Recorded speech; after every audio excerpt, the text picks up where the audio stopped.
ടാറ്റയുടെ ഇത് ഇതന്നല്ലേ നമ്മുടെ താറ് നല്ല വണ്ടി, ഒരുപാട് ഫാൻ ഫോളോയിങ് ഉള്ള വണ്ടിയാണ് ഇന്ത്യയിൽ. മഹീന്ദ്ര താറ്, പഴയ മഹീന്ദ്ര വില്ലീസ് നോസ്റ്റാൾജിയ.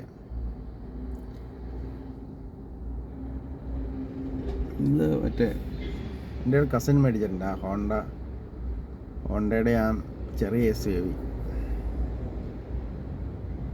പുള്ളി കുറേ കാറുകൾ നോക്കിയിട്ട് അവസാനം ഹോണ്ട എടുത്ത്.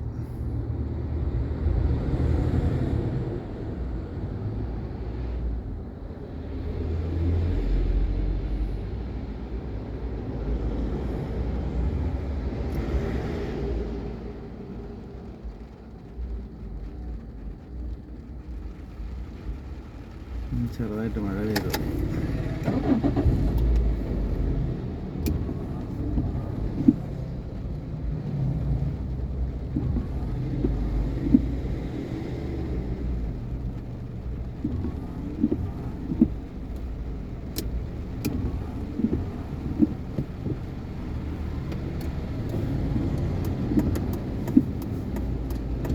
ടാറ്റ ഇപ്പം നന്നായിട്ട് സെയിലുണ്ട് ഇന്ത്യയിൽ. ടാറ്റയുടെ ഹാരിയറും നെക്സോണും. ഹാരിയർ നല്ല വണ്ടിയാന്ന് പറഞ്ഞു, അതിന് നല്ല സസ്പെൻഷനൊക്കെ ഉണ്ട്.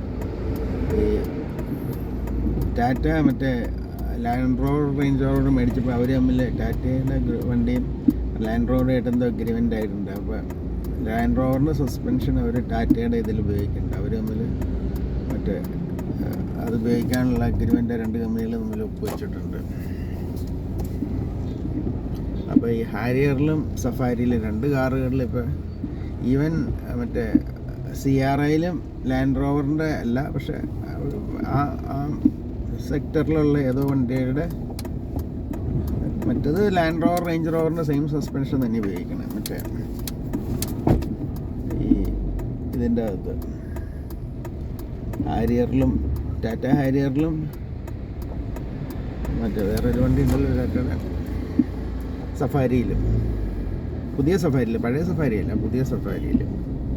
മറ്റേ CRIയിൽ ലാൻഡ് റോവറിൻ്റെ തന്നെ വേറെ ഒരു ലാൻഡ് റോവർ ഇതിൽപ്പെട്ട വേറെ ഒരു സസ്പെൻഷനാണ് ഉപയോഗിക്കുന്നത്. സെയിം അല്ല, ഈ മറ്റേ ഹാരിയറിൽ ഉപയോഗിക്കുന്ന സസ്പെൻഷൻ അല്ല മറ്റേ ഇതിൽ ഉപയോഗിക്കുന്നത്, പുതിയ CRIയിൽ ഉപയോഗിക്കുന്നത്. അത് കുറച്ചും കൂടെ ഹാരിയർ എനിക്ക് തോന്നുന്നു കുറച്ചും കൂടെ വലിയ വണ്ടിയാണോ സംശയം.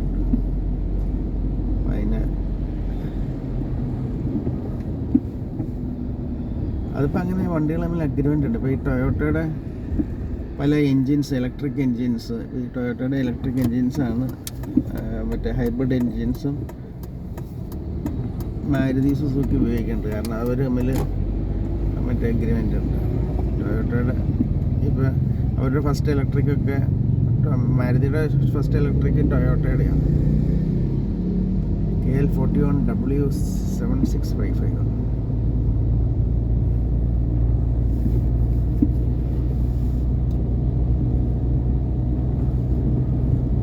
ബൈക്കുകാരൊക്കെ ചുമ്മാ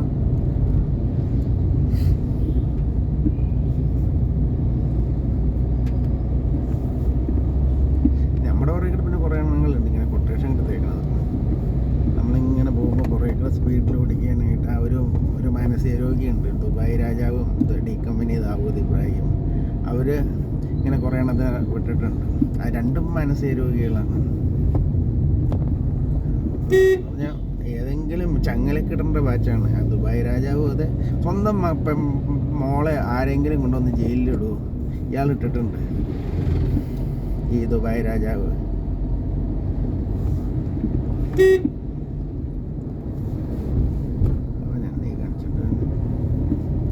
സ്വന്തം മക്കളെ വേറെ ആരെങ്കിലും കൊണ്ടുവന്ന് ജയിലിലിടുമോ? വീട്ടിൽ അടച്ചിടുക വർഷങ്ങളോളം, 10, 15 വർഷം, 20 വർഷം അവരുടെ ലൈഫിൽ നല്ലൊരു പെർസെൻറ്റേജ് ടൈം. അയാൾക്കുകളെ എത്രയും വേഗം പിടിച്ചിട്ട് അങ്ങനെ കിട്ടേണ്ട ദുബായ് രാജാവ്. അയാളെ മാത്രമല്ല, അവൻ്റെ മന്ത്രി ഡി കമ്പനി ദാവൂദ് ഇബ്രാഹിം, അവൻ മിക്കവാറും ഇവിടെ ആയിരിക്കും, ദുബായിൽ അല്ലെങ്കിൽ വല്ല കാനഡയിലോ അമേരിക്കയിലോ UK ആയിരിക്കും. അല്ലാണ്ട് അവന് കറാച്ചിയിലെങ്കിൽ ഒരു കോപ്പുമില്ല. ചുമ്മാ പാകിസ്ഥാൻ്റെ ISI കൊടുത്തേക്കുന്ന ലൊക്കേഷൻ ഇവിടെയുള്ള മണ്ണുണ്ണികൾ ഇട്ടേക്കണതാണ്. അവൻ എനിക്ക് തോന്നണില്ല ഈ ദാവൂദ് ഇബ്രാഹിം എന്ന് പറഞ്ഞാൽ കറാച്ചിയിൽ ഉണ്ടാവുന്നത്. അവൻ കറാച്ചിയിൽ ഒരു കാരണവശാലും ഉണ്ടാവില്ല. അവൻ കറാച്ചിയിൽ ഉണ്ടെന്ന് ലൊക്കേഷൻ കൊടുത്തതിന് അവിടെ ഉണ്ടാവില്ല എന്നുള്ള 100% ഉറപ്പാണ്. അവൻ്റെ പിള്ളേരൊക്കെ എവിടെയാണെന്ന് നോക്കുക, അവിടെ അതിൻ്റെ അടുത്ത് ലൊക്കേഷനിൽ അവൻ കാണും. UK കുറേ പിള്ളേരുണ്ട്, കാനഡയിലുണ്ട്, അമേരിക്കയിലുണ്ട്, അവിടെയൊക്കെ തന്നെ കാണും. ഇനി ഓസ്ട്രേലിയയിലുണ്ടെങ്കിൽ ഇപ്പോൾ പിള്ളേരുണ്ടെങ്കിൽ അവിടെയും കാണും. അവൻ്റെ പിള്ളേരെ ട്രാക്ക് ചെയ്ത് അവന് ട്രാക്ക് കിട്ടും. അതിൻ്റെ അടുത്ത് തന്നെ അവൻ കാണും ഈ ദാവൂദ് ഇബ്രാഹിം. അല്ലാതെ കറാച്ചിയിൽ ക്ലിഫ്റ്റൺ വൈറ്റ് ഹൗസ് എന്ന് പറഞ്ഞുകൊണ്ട് നടന്നു കഴിഞ്ഞാൽ അവൻ അമേരിക്കൻ വൈറ്റ് ഹൗസ് നോക്കിക്കൊണ്ടിരിക്കുകയുള്ളൂ. CIA ഏജൻ്റ് അവൻ പണ്ട് പോലും. എനിക്കത് 2007 മുതൽ അറിയാറ്, എനിക്ക് ഉറപ്പുണ്ടായിരുന്നു. അവൻ ഏതാണ്ട് CIA ഫീൽഡ് ഏജൻ്റ് ഈ ഡി കമ്പനി ദാവൂദ് ഇബ്രാഹിം എന്ന് പറഞ്ഞാൽ.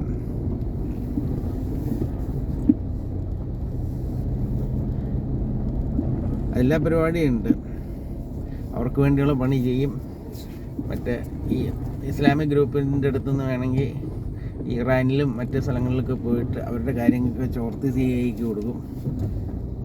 ടർക്കിയിലും ഇറാനിലുള്ള രാജ്യങ്ങളിലൊക്കെ പോയിട്ട്. അപ്പോൾ എല്ലാ പരിപാടി അവനുണ്ട്. ഇന്ത്യക്കെതിരെ പ്രവർത്തിക്കും, പാകിസ്ഥാന് വേണ്ടി പ്രവർത്തിക്കും. അങ്ങനെ പുള്ളിക്ക് അങ്ങനെ പ്രത്യേകിച്ച് ഈ ഡി കമ്പനി ദാവൂദ് ഇബ്രാഹിം എന്ന് പറഞ്ഞാൽ